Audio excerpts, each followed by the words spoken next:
There comes a time in every journey where there's a whisper from your soul that says, pause. It does not mean that the journey's over. It just means that something new is waiting to be born. The word sabbatical comes from the word Sabbath, and it means sacred rest. And in ancient times, even the land was given a year sabbatical, a year when they would stop planting, they would stop harvesting, and then they would simply trust in the abundance of what was already sown and live in that abundance. It was a time to remember that abundance comes not from endless efforting, but from the generous rhythm of life, the generous rhythm of the divine. Spiritually, a sabbatical is not a vacation. It's a return and coming home to spirit within, to source within. It's a sacred invitation to step out of the doing of life and to step back into the being of life. In this sacred pause, we discover that rest is not idleness. It's a participation in the great rhythm of creation. It's a moving in the flow of life. And so when we stop pushing, forcing, controlling, or striving, that's not any of us here, right? But when we stop doing those things, we make space for greater grace to flow. We make space for inspiration that was crowded out by busy thoughts. We make space for our hearts to grow softer, our minds to get clearer, and we remember who we are, spiritual beings made with sacred worth. During my sabbatical, there was a lot of disconnecting and returning to source. There wasn't a lot of doing, actually. And for the most part, I was simply disconnecting from the day-to-day routine, disconnecting from the day-to-day and week-to-week talks, and just, again, getting grounded, becoming more centered. In my sabbatical, we did take one trip. My wife, Tiffany, and I, we went to Arizona to visit Tiffany's mom, and she lives just outside of Scottsdale. And during that time period there, we did take some time to go off and go for some hikes. Now, we went from 95-degree weather desert to 73-degree weather Ponderosa Forest in about an hour and a half. And we went on 2 hikes because that was one thing that we wanted to do to get back to nature, to get back into the flow and the rhythm of life. And so the first hike that we went on was a lower hike. It was probably around 4,000 foot elevation, super straight and flat. Because apparently I've taken a sabbatical from exercising as well. So nice and flat. But one thing that was interesting on this trail was that this is an area of the forest that had been hit by a giant wildfire about 2 years ago. This part of the forest was actually closed for a whole year while it recovered, and it only recently opened this last year. And so we went on this trail, and you can see about 2/3 of the trees were wiped out, were gone. And we could tell that because they had gone through and they cleared most of the forest of the damage. They would cut the tree off right, leave about a stump about this big. And you can see all of the many stumps amongst the few trees that were left. As we're walking through this area and seeing the devastation, what I noticed is on all of those small trunks that were left was a very small tree growing out of it. Almost every one of those trees had new growth. So in the times of those firestorms in our life, anybody been in a firestorm in your life?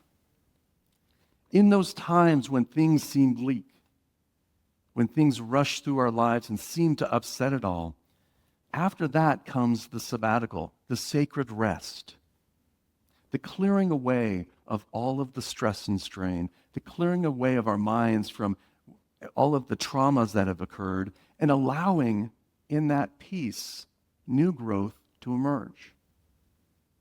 Allowing that little sense of life to come back. It was an amazing hike and so profound for me and for us. The second part of our hike, we went to another trail which was on the top of the Mogollon Rim. We went from about 4,000 foot elevation to about 7,500 foot elevation. Ponderosa forest for miles to see. Just a beautiful experience of pausing, of taking that breath and taking in and getting back in tune with life, the rhythm of life, the flow of life. Not worrying about what we had to do, where we had to be, just being present to what was. A sabbatical teaches us that the world will not fall apart if we stop for a while. That our worth is not measured by our output, but by the quality of our beingness. And that divine order continues its perfect work even when the fires run through our lives. And especially when we take that pause to rest and to reconnect with the allness of life, love, and wisdom. Now that's quite different from the normal human reaction, isn't it? It's a different mindset. The normal human reaction might be, if I stop for a while, everything will fall apart without me. Anybody have that experience? If I stop for a while, the normal human thinking is, well, my worth is measured by how many people agree with me. Oh, take a nice deep breath on that one. And the normal human mindset is, if I stop doing, performing, I will lose control over my life, and I will lose significance. I will become insignificant. Can you feel the difference between these two mindsets? The wonderful thing about this book, The Let Them Theory, is that this creates an instant sabbatical. Just add hot water, cover it, and in 3 minutes you'll have inner peace. When I first read this book, I read through it and I said, you know what? This is unity. Let go. Let them. Let them be who they are. Not let them be who they are. Let them be how they are being. Because just like you are the light, the love, the peace, the joy of spirit, so are they. They just not be doing it very well, or at least up to my standards. So I let them be how they are being. Do what they are doing. I don't get connected and attached to their experience in life, and I don't put my sense of well-being on them and their behaviors. I let them. And it's not a let them of, oh, yeah, let them, I'm out of here. It's not a disconnection, let them. It's just a letting go of someone else's behaviors so that it doesn't rule your life. And then let me be the peace in the room. Let me be the presence of spirit. Let me be compassion and kindness in the storm. Let me be the person who helps clear out the clutter of our minds so that we can be present to each other, so that we can have a real relationship, so that we can hear each other. Let me be that peace in the world. The let me theory, what I like to look at it as, is a circuit breaker. It helps me to pause, to stop the need for control, my need to control others' thoughts, others' behaviors, or other people, making sure that they agree with me, or my need for them to even think of me, to be the center of their attention. It creates a circuit breaker when I'm going into that natural human experience. It allows me to pause for the moment and remember who I am. You are a spiritual being with sacred worth. I am a spiritual being with sacred worth. I'm going to say that one more time and then invite us to affirm it. I am a spiritual being with sacred worth. Together, I am a spiritual being with sacred worth. It lets you pause and remember who you are, that you are a unique expression of life, love, and wisdom. You are the life, the expression of that in the world. You are the hands and feet of God. You are here to express that. That's who you are. And it helps you to remember to live as your noble self, your higher self, in everyday living. It's a great tool to help us be actively in the world, but not be a product of the world. Today, we begin a journey of discovery, discovering how a simple structure can create more self-awareness, more inner peace, more spiritual strength, and more authentic action. A practice of pausing every time we feel the need to be right, to control, to fix, or to gang up on the other. To just pause for a moment and to let them. We're on and to allow the other person to live and learn and grow in their own time. It's a practice for when I feel attacked, ignored, suppressed, or controlled. It's an opportunity for me to allow others to be how they are being and not feel diminished by it. And to remember that I have sacred worth. It's an opportunity to remember that every time I find myself in resentment and rage, in shame and suffering, that I can release all of those feelings and reconnect in the pause, in the sacred pause, with the truth of my being.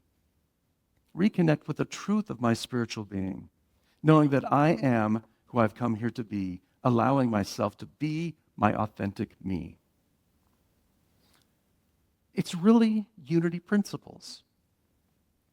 Letting go, radical forgiveness, forgiven for good. Let me be who I've come here to be. Let me practice our spiritual principles to be that as we go through the world today. Let's take this structure over these next 7 weeks and really dive into it. Over the next 7 weeks, we'll explore the two-part approach to stop wasting your life and reclaim your energy. How's that sound to you? Yes.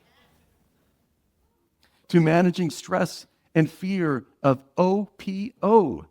Does anybody know what OPO means? Yes, other people's opinions. That's a hard one. To ending comparisons, to mastering adult relationships, to motivating others, to choosing love as a new way of being. Over the next 7 weeks, we're going to dive into not just the structure of the book, but also the principles that Unity provides to help you live a life that's more joyful, that's more authentic. Helps you bring out that sense of who you are and that sacred beingness of you to shine that light in the world. Because as you shine that and as you experience that, and are that, it changes other people. Now, my experience of this book, I've read this, I think 3 times now. I read it when it first came out.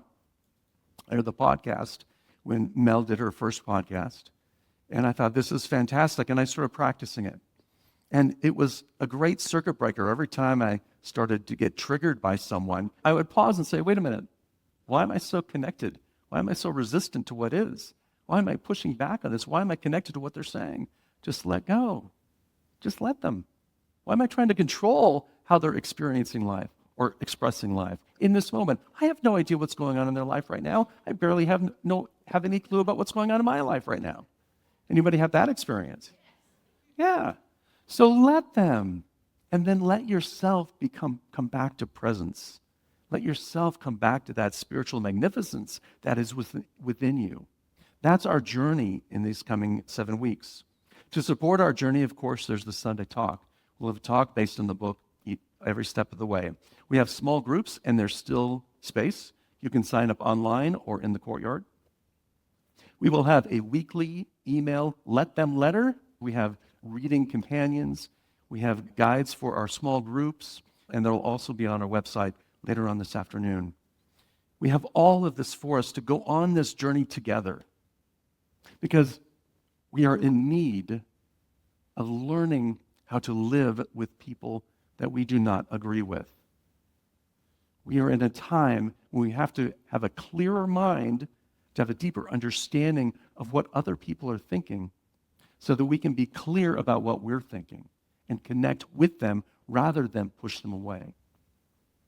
This is a time in our life when we need to come together as human beings, as spiritual beings, to bring that spiritual connection together, even amongst the struggles, even amongst the fires that are raging through your life. Whatever fire is in your life right now, know that there is a moment of peace and pause coming. That there's a time that you will be able to be present to that essence that is within you and allow that essence of light and love to be present and expressed for others.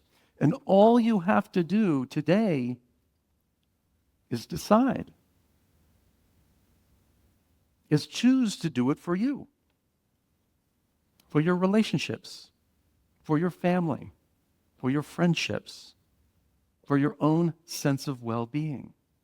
Just make a choice that I'm here to create more well-being, more inner peace, more spiritual strength, more authentic voice so I can go into the world and express what is mine to express, coming from a place of centered spirit, speaking the words that are mine to speak. Our purpose in Unity is to inspire you to transform your life one day at a time, one moment at a time, one step at a time, just a little bit at a time. Just one moment every day, practicing and transforming your life along the way. And as you shine your light a little bit brighter each day, you will make a difference in someone else's life. You will be the spark that lifts someone up. You are here to be that light, to be the peace, to be the spiritual strength, to allow that energy to flow through you. That's what we're here to do, and we're here to do it together. You're never alone on this journey. Within you is all of the spiritual energy that you need, for God is present everywhere you are.